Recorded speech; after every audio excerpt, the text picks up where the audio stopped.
திமுகவை எங்கு போனாலும் விடமாட்டேன். புதிய அதிரடியில் இறங்கிய மோடி. தமிழ்நாடு முழுக்க நடக்கப் போகும் அதிரடி சம்பவம். எதிர்ப்பு தெரிவித்து பிரமாண பத்திரத்துடன் சுப்ரீம் கோர்ட்டுக்கு ஓடிய மு.க.ஸ்டாலின். எச்சரிக்கை மணியடித்த நீதிபதிகள். வணக்கம் நண்பர்களே. தமிழக முதலமைச்சர் மு.க.ஸ்டாலின் தமிழ்நாட்டில் இருமொழி கல்விக் கொள்கை மிக சிறப்பாக நடப்பதாகவும் தமிழ்நாட்டில் உள்ள மாணவர்கள் எல்லாம் அறிவு ஜீவிகளாக இருப்பதாகவும் மேடைகளில் தம்பட்டம் அடிக்கிறார். ஆனால் இங்குள்ள பெரும்பாலான பள்ளிகளில் ஆசிரியர்களே கிடையாது. பல பள்ளிகள் வகுப்பறை இல்லாமல் மரத்தடியில் தான் நடந்து கொண்டிருக்கிறது. அதோடு 10ஆம் வகுப்பு படிக்கும் மாணவர்களுக்கு கூட 2ஆம் வகுப்பு தமிழ் பாடத்தை படிக்க தெரியவில்லை. அந்த அளவுக்கு தான் தமிழ்நாட்டில் தமிழ் மொழியை இவர்கள் போதித்து வருகிறார்கள். என்றாலும் முதலமைச்சர் மு.க.ஸ்டாலின் தமிழ்நாட்டில் தான் கல்வியின் தரம் சிறப்பாக உள்ளது, மிகச்சிறந்த கல்வியை நாங்கள் மட்டுமே கொடுக்கிறோம், மத்திய அரசு கொண்டு வரும் மும்மொழி கல்விக் கொள்கையில் எந்த தரமும் இல்லை என்று தமிழ்நாட்டில் மத்திய அரசின் மும்மொழி கல்விக் கொள்கை திட்டத்தை அமல்படுத்த அனுமதிக்க மாட்டோம் என்று தொடர்ந்து கூறி வருகிறார்.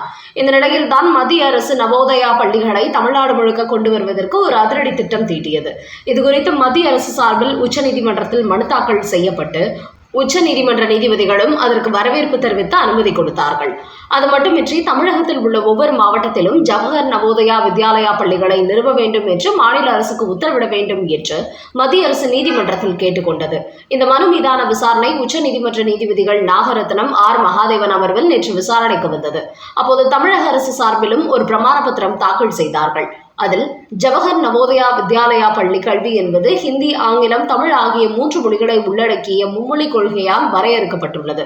ஆனால் இந்த மும்மொழி கல்விக் கொள்கையானது தமிழ்நாட்டில் தற்போது கடைபிடிக்கப்பட்டு வரும் இருமொழி கல்விக் கொள்கைக்கு எதிராக உள்ளது. அதனால் நவோதயா பள்ளிகளை தமிழ்நாட்டில் அனுமதிக்க முடியாது. தமிழ்நாட்டை பொறுத்தவரை 38 உறைவிட வசதியுடன் அரசின் மாதிரி பட்டியல் சிறப்பாக செயல்பட்டு வருகிறது. இதன் மூலம் தமிழ்நாட்டில் உள்ள அனைத்து மக்களுக்கும் தரவான கல்வியை எங்களால் கொடுக்க முடியும். தமிழகத்தில் செயல்பட்டு வரும் அதிநவீன வசதிகள் கூடிய பள்ளிகளில் படித்த 1840 மாணவர்கள் கடந்த ஆண்டில் மட்டும் அகில இந்திய அளவில் பல நிறுவனங்களில் சேர்ந்துள்ளார்கள். பல மாணவர்கள் அரசாங்கத்தின் முழுமையான ஸ்காலர்ஷிப்பை பெற்று சர்வதேச அளவில் கல்வி நிறுவனங்களில் சேர்ந்துள்ளார்கள். இது தமிழ்நாட்டில் பயிற்றுவிக்கப்பட்டு வரும் கல்வியின் தரத்தை வெளிப்படுத்துகிறது. அதனால் தமிழ்நாட்டில் புதிய கல்வி நிறுவனங்களை கொண்டு வருவதற்கு பதிலாக தமிழ்நாட்டில் உள்ள இருமொழி கல்விக் கொள்கையை சிறப்பாக நடத்துவதற்கு மத்திய அரசு எங்களுக்கு ஒத்துழைப்பு கொடுக்க அறிவுறுத்த வேண்டும். அது மட்டுமின்றி மேற்கொண்டு புதிய கல்வி நிறுவனங்களை தொடங்குவது நிதி சிக்கலை ஏற்படுத்தும் என்றும் தமிழக அரசு அந்த பிரமாண பத்திரத்தில் தெரிவித்திருக்கிறது. அதனால் அதற்கு சுப்ரீம் கோர்ட் நீதிபதிகள் பதிலளிக்கையில், கல்வி என்பதை மாநில கல்வி, மத்திய அரசு கல்வி என்று பிரித்து பார்க்கக்கூடாது. மாணவர்கள் விரும்பும் கல்வியை கொடுப்பதற்கு அனைத்து அரசாங்கமும் தயாராக இருக்க வேண்டும். அது அவர்களது பிறப்புரிமையாகும். அது மட்டுமின்றி இருமொழி கல்வியை மட்டும்தான் மாணவர்கள் படிக்க வேண்டும் என்று அவர்களுக்கு கட்டுப்பாடு விதிக்கக்கூடாது. அவர்கள் விரும்பும் மொழிகளில் கல்வி பயில்வதற்கு நாம் உறுதுணையாக இருக்க வேண்டும். அவர்களுக்கு கட்டுப்பாடு விதித்து அவர்களின் வளர்ச்சியை தடுக்கக்கூடாது. குறிப்பாக மாணவ மாணவிகளின் கல்வி விவகாரத்தில் யாரும் அரசியல் செய்ய வேண்டாம். இது அவர்களது எதிர்காலத்தை தான் பாதிக்கும். அது மட்டுமின்றி தமிழ்நாட்டில் ஏற்கனவே உள்ள இருமொழி கல்விக் கொள்கைக்கு மத்திய அரசின் நவோதயா பள்ளிகளில் கற்றுக் கொடுக்கப்படும் மும்மொழி கல்விக் கொள்கை எந்த வகையிலும் இடையூறாக இருக்காது. குறிப்பாக இருமொழி கல்விக் கொள்கையில் தமிழ், ஆங்கிலம் என்கிற 2 மொழிகள் மட்டுமே கற்றுக் கொடுக்கப்படும் நிலையில் முன்னணி கல்வியில் 3வது மொழியாக ஹிந்தியும் இடம்பெற்றுள்ளது. அதனால் ஹிந்தி படிக்க விரும்பும் மாணவர்கள் ஜவஹர் நவோதயா வித்யாலயா பள்ளிகளில் சேர்ந்து படிப்பதற்கு வாய்ப்பாக இருக்கும். அதனால் மத்திய அரசின் சார்பில் தமிழ்நாட்டு மாணவர்களுக்கு ஒரு கல்வியை கொடுப்பதற்கு முன்வரும்போது அதை மாநில அரசு தடுப்பது மாணவர்களின் நலனை கெடுக்கும் முயற்சியாகும் என்று கூறியுள்ள நீதிபதிகள், ஏற்கனவே உச்சநீதிமன்றம் தமிழ்நாட்டில் நவோதயா பள்ளிகள் தொடங்குவதற்கு அனுமதி கொடுத்திருக்கிறது. அதனால் மாணவர்களின் நலனில் அக்கறை கொண்டு மத்திய அரசு கொண்டு வரும் இந்த நவோதயா பள்ளிகளுக்கு தமிழக அரசு தடை போட வேண்டாம் என்று தமிழக அரசுக்கு உச்சநீதிமன்றம் எச்சரிக்கை மணி அடித்துள்ளது. அடுத்த செய்தி. விஜய் எங்கு போட்டியிட்டாலும் தோல்வியடைய செய்ய வேண்டும். வெயிட்டான வேட்பாளர்களை களமிறக்கும் திமுக. சட்டமன்ற தேர்தலில் விஜய் எந்த தொகுதியில் போட்டியிட்டாலும் அவருக்கு எதிராக திமுக சார்பில் வலுவான வேட்பாளரை நிறுத்த அவரை எப்படியேனும் தோல்வியடைய செய்துவிட வேண்டும் என்று மு.க.ஸ்டாலின் திட்டமிட்டு வருவதாக தகவல்கள் வெளியாகியுள்ளன. மேலும் விஜயை பொறுத்தவரை சென்னையில் உள்ள பெரம்பூர் அல்லது வில்லிவாக்கம் தொகுதியில் போட்டியிட வாய்ப்பிருப்பதாக கூறப்படும் நிலையில் திருச்சி கிழக்கு தொகுதியில் போட்டியிடுவதற்கும் வாய்ப்பிருப்பதாக தற்போது இன்னொரு தகவலும் வெளியாகியுள்ளது. குறிப்பாக திமுக பாணியில் விஜயும் சிறுபான்மையினர் ஓட்டுகள் அதிகமாக இருக்கும் தொகுதியில் தான் களமிறக்கப் போகிறாராம். அந்த வகையில் பெரம்பூர் மற்றும் திருச்சி கிழக்கு தொகுதியில் 30% சிறுபான்மையினர் ஓட்டுகள் உள்ளதாம்.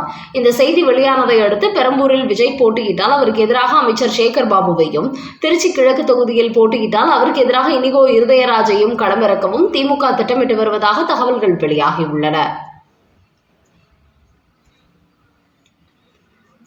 அடுத்த செய்தி, ஈரானில் மூடப்பட்ட ஹார்மூஸ் ஜலசந்தி. தடைகளை தாண்டி 30 லட்சம் பீப்பாய் கச்சா எண்ணெயுடன் இந்தியா வந்தடைந்த 2 கப்பல்கள்.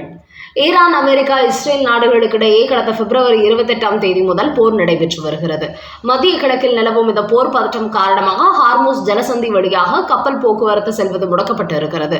இந்த நிலையில்தான் 30 லட்சம் பீப்பாய் கச்சா எண்ணெயுடன் 2 பிரம்மாண்டமான சரக்கு கப்பல்கள் இந்தியா வந்தடைந்துள்ளன. குறிப்பாக ஈரான் அல்லாத மற்ற நாடுகளின் எண்ணெய் கப்பல்கள் இந்த போர் பதற்றத்திற்கு பிறகு கடந்து வருவது இதுவே முதல் முறையாகும். இந்திய கொடியுடன் வந்த இந்த பிரம்மாண்ட கப்பல்கள் ஈராக்கிலிருந்து மும்பை வந்துள்ளது. இந்த கப்பல்கள் ஹார்மூஸ் ஜலசந்தி கடக்கும் போது தங்களை அடையாளம் காட்டும் தானியங்கி அமைப்பை அடைத்துவிட்டு ரகசியமாக கடந்துள்ளார்கள். குறிப்பாக இந்திய வெளியுறவுத்துறை அமைச்சர் ஜெய்சங்கர் ஈரான் வெளியுறவுத்துறையுடன் 3 முறை தொலைபேசியில் பேசியுள்ளார். இந்திய கப்பல்களின் பாதுகாப்பு மற்றும் எரிசக்தியின் தேவை குறித்து விரிவாக ஆலோசிக்கப்பட்டிருக்கிறது. இந்தியாவின் கச்சா எண்ணெய் தேவைகள் 50% வரை இந்த ஹார்மூஸ் ஜலசந்தி வழியாக தான் சவுதி அரேபியா, ஈராக், ஐக்கிய அரபு அமீரகம், குவைத் போன்ற நாடுகளிலிருந்து கப்பல்களில் கொண்டு வரப்படுகிறது. ஆனால் தற்போது ஈரான், அமெரிக்கா இடையே நடக்கும் இந்த போர் காரணமாக ஈரானிடம் இந்தியா கச்சா எண்ணெய் வாங்கவில்லை. மேலும் பெட்ரோலிய பொருட்களை விட எல்பிஜி சமையல் எரிவாயு தான் தற்போது இந்தியாவில் தட்டுப்பாடு ஏற்பட்டுள்ளது. இந்த நிலையில் இந்த எல்பிஜி சமையல் எரிவாயு சம்பந்தப்பட்ட பொருட்களையும் இதே ஹார்மூஸ் ஜலசந்தி வழியாகத்தான் இந்தியா கொண்டு வருகிறது. அதனால் தற்போது ஈரானிடத்தில் வெளியுறவுத்துறை அமைச்சர் பேச்சுவார்த்தை நடத்தியுள்ள நிலையில் கூடிய சீக்கிரமே பாரசீக வளைகுடா பகுதியில் சிக்கியுள்ள எல்பிஜி கப்பல்களும் விரைவில் இந்தியா வந்து சேரும் என்று டெல்லி வட்டார தகவல் தெரிவிக்கிறது. ஆனால் இந்த நேரத்தில் நேற்று ஈரானின் புதிய அதிபர் வெளியிட்டுள்ள ஒரு செய்தி, அமெரிக்கா, இஸ்ரேல் கூட்டுப்படைகளின் தாக்குதலால் ஈரான் ஆட்சியாளர் கமேனி கொல்லப்பட்டார். அதனால் அதற்கு பழி வாங்கும் நடவடிக்கைகள் தொடர்ந்து நடைபெறும். வளைகுடா பகுதியில் உள்ள அமெரிக்கா தளங்களை மூட வேண்டும். இல்லை என்றால் அவற்றின் மீது ஈரான் தாக்குதல் நடத்தும். இந்த போரில் கொல்லப்பட்டவர்களுக்காக பழி வாங்குவோம். அமெரிக்க, இஸ்ரேல் நாடுகளுக்கு பதிலடி கொடுப்போம்.